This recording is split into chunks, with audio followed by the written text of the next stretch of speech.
Hey guys, it's Justine here from I Should Read That, and today I'm bringing you another book review. So back in 2014, 2015, I read a book called The Martian by Andy Weir, and I absolutely loved it. I just thought it was fantastic. It was the first science fiction book that I ever read that I really, truly understood and really enjoyed. I had really only been reading fantasy until then. So as you guys may know now, I am a huge fan of science fiction, and I really credit The Martian with my discovery of the genre. So when I heard that Andy Weir was writing a new book, I was so incredibly excited. So of course, I'm sure you've figured it out, but today I'm talking about Artemis by Andy Weir. So I just really quickly wanted to say thank you to the team at Ebury for sending me this book. Although they did send it to me for review, this is an honest review. It doesn't influence my opinion in any way whatsoever. So first things first, I just want to get this out of the way. Artemis is not a direct sequel to The Martian. It is not even, I'm pretty sure not even set in the same reality as The Martian. The Martian has nothing to do with this book, so if you come into this book expecting anything that has to do with The Martian, you're going to be really disappointed. I have a feeling that's kind of what people might expect, and I don't want people to be disappointed because this book is so fantastic that I really, really want to make sure that people give it its fair shot. So Artemis is told in the first person. It follows the story of Jazz Bishara, and she lives on Artemis. It's the very first city on the moon. So the city tends to be either really, really wealthy elites or just sort of regular people, craftsmen, workers, maintenance people, that sort of thing. There's no kind of middle class. So Jazz is a criminal, basically.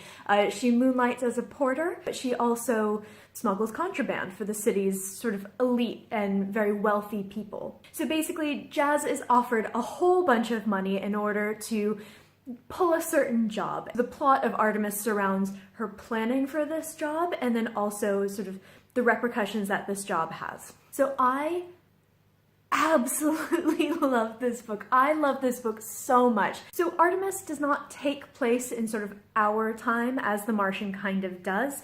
It's more of a not so distant future. I believe the only hint that we get for the time period of this book is it says, I think it takes place roughly 100 years after the moon landing, which is 1969. So mankind has spread its wings a little bit and has colonized the moon with this one particular city. What makes this so interesting to me is that it's just a city. It's very cool in the way that he describes it. It's kind of made of domes on the surface of the moon and everything is tunnels underneath.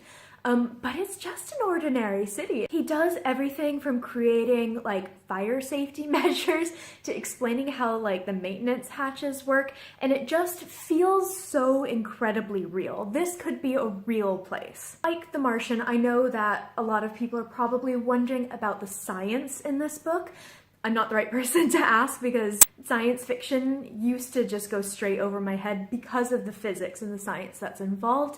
What I loved about The Martian is that he really made it understandable to a normal person like me who does not have a mathematical or scientific bone in her body. I have a feeling that some people might have some complaints about the science in this, but honestly, to me, an average reader who's not a scientist or a physicist, surprise, surprise, I thought that it was incredibly easy to understand. There's a lot that has to do with physics and the surface of the moon and gravity and all of that good stuff. And I got it. I got it all. It was very, very easy to read. So what really makes this book work is Jazz. She is an awesome character. I really, really liked her. One of the things that I love so much about The Martian is that Mark Matney, who's the main character, has this just incredible sense of humor and is very funny and dry. It's a very funny book despite being a horrifying thriller, basically. And Artemis has a lot of that same humor. She's incredibly cheesy.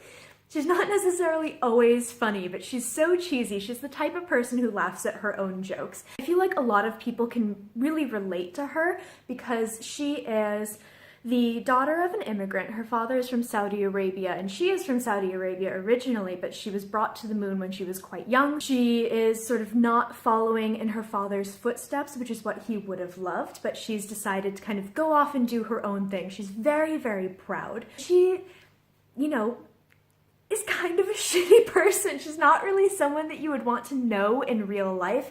She's that kind of friend who would like pester you to go out for drinks, make you pay the tab, and then get so drunk that you need to like hail them a taxi and shove them in, and you hope that they get home okay. She's someone who's just so much fun to read about, and I believed her. I thought that she was such sort of a realistic character and such a well fleshed out character. She's so incredibly smart. She's genuinely one of those characters who you can be told is very smart, and then she proves that she is very smart. I just thought that she was so incredibly intriguing and fun, and I would read 10 more books about her. She's just so amazing. So in case you can't tell, I gave this book 5 out of 5 stars. I just thought it was absolutely phenomenal.